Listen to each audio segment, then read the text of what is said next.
try nating makapanik sa taas bago dumilim. Ayun ang buwan. Medyo malayo-layo din ang lalakatin papunta doon sa itaas. Pero okay lang kasi malilibang ka naman sa mga natatanaw mo while going up. So, ayan. Medyo nakakakalahati na tayo mga kumarites. Tuloy-tuloy lang ang lakad papunta doon sa itaas. Kasi actually hinahabol ko talaga na makapunta dyan sa itaas para makita ko yung sunset. Kasi I really love watching the sunset. Nakakalibang, para siyang stress reliever. So, yan. Andito na tayo sa taas. Actually, hindi pa yata tapos ito. So, ayan. Ang ganda-ganda. Ang ganda ng mga kulay. Natutuwa ako pag nakikita ko yung sunset. Tapos may mga iba't ibang mga kulay. Nakaka-amaze siya talaga. See? Ganda ng paligid.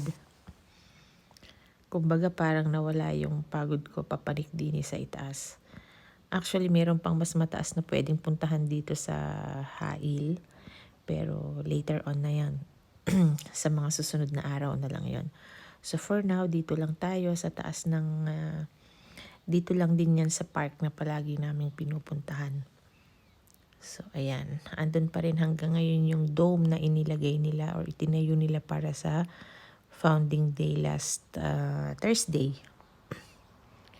So yan po ang short clip about sa paligid ng Hail, overlooking Hail. Pero mas maganda yung sa Samra Park kasi talagang yon, mataas yon. Talagang mas malawak yung sakop ng matatanaw ng kabuuan ng Hail.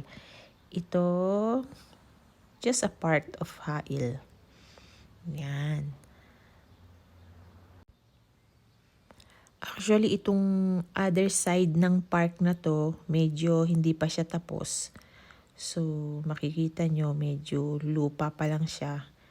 Kasalukuyan silang naglalagay ng mga trees, ng mga flowers, at mga kung ano-ano pa. Talagang pinapaganda nila completely itong park na to.